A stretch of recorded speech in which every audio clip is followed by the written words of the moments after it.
அனைவருக்கும் வணக்கம். இன்றைய யோகா பகுதியில் நம்ம பார்க்கக்கூடியது வந்து நின்ற நிலையில பண்ணக்கூடிய ஆசனம், அதாவது பாத ஹஸ்தாசனம். பாதம்னா கால், ஹஸ்தனா கை. கைகள் கொண்டு வந்து நம்ம கால் பக்கத்துல வந்து வைக்கிற மாதிரி இருக்கும்.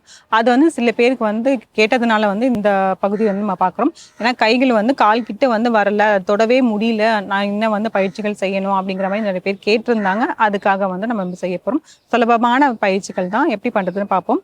இது நின்ற நிலையில வந்து நம்ம என்ன பண்ணணும்னா, கால்கள் ரெண்டுமே சேர்த்து வச்சுட்டு, ஆக்சுவலாக வந்து பாத ஹஸ்தாசனம் எப்படி பண்ணணும்னு செஞ்சிடும். அதுக்கப்புறமேட்டு அது வந்து என்னென்ன பயிற்சிகளை வந்து செய்யணும் வந்து பார்த்துடலாம்.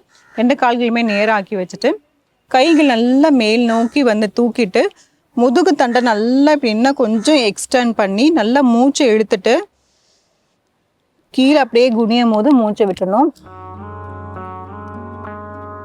ரெண்டு கையுமே எடுத்துட்டு வந்து ரெண்டு காலுக்கு பக்கத்துல அப்படியே வச்சு தலையை வந்து உள் நோக்கி கொண்டு போறோம்.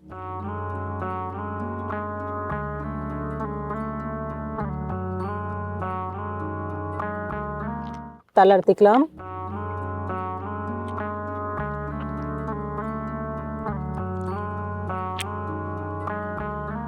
ஆழ்ந்த மூச்சு உள்ள இழுத்து வெளியிடலாம்.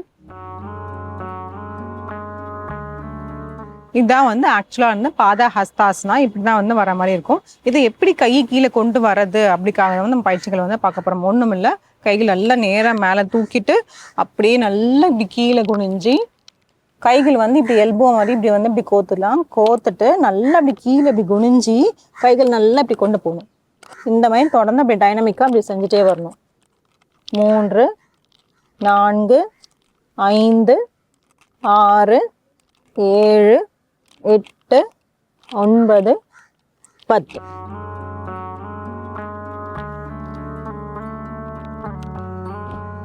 ஆழ்ந்த மூச்சு உள்ள இழுத்து வெளியே விடலாம்.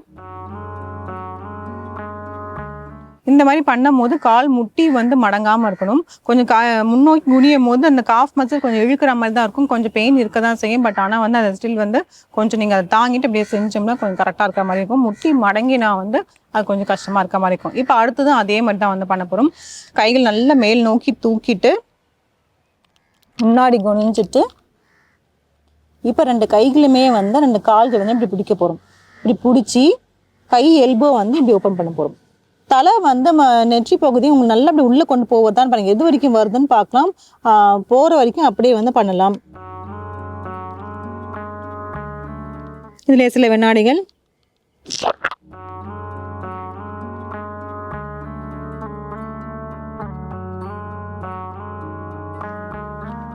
தளர்த்திக்கலாம்.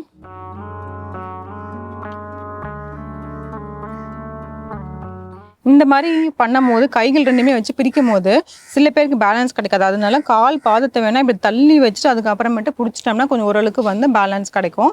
அதுக்கப்புறம் இன்னும் ஒரு பயிற்சி.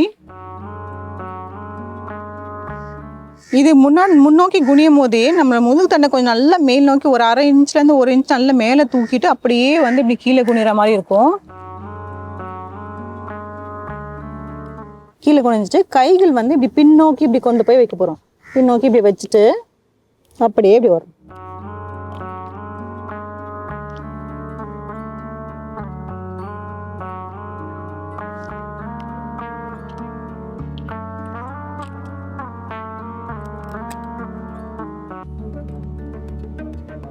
ஆழ்ந்த மூச்சை உள்ள இழுத்து வெளியிடலாம். இந்த மாதிரி தொடர்ந்து வந்து இந்த பயிற்சிகளை வந்து செஞ்சுட்டே இருக்கணும். இன்னொரு பயிற்சி எப்படின்னா, நம்மளோட செவரு இருக்குன்னா அதில் கூட வால் சப்போர்ட் கூட நம்ம அப்படியே பண்ணலாம். இதுதான் செவரு இருக்குன்னா நீங்கள் இந்த மாதிரி நின்றுட்டு ஓரளவுக்கு வந்து டிஸ்டன்ஸ் வந்து வந்துட்டு அப்படியே முன்னோக்கி வந்து நல்லா அப்படி குனியணும். கால் வந்து பின்னாடி வந்து ரொம்ப பின்னாடி கொண்டு போகக்கூடாது. நல்லா முதுகு கொண்டு போயிட்டு உங்கள் முதுகு வந்து அந்த செவுத்தில் படுற மாதிரி இப்படி வச்சிட்டோம்னா கைகள் ஓரளவுக்கு வந்து கீழே போகும். இந்த மாதிரி நிறைய வந்து பயிற்சிகளை வந்து செஞ்சுட்டே இருக்கும்போது பார்த்தோம்னா இந்த பாதா ஹஸ்தாசனா வந்து கரெக்டான வந்து வரும். இந்த பயிற்சிகளை முடிச்சு செஞ்சு பாருங்க. மீண்டும் அடுத்த பகுதியில் சந்திக்கலாம்.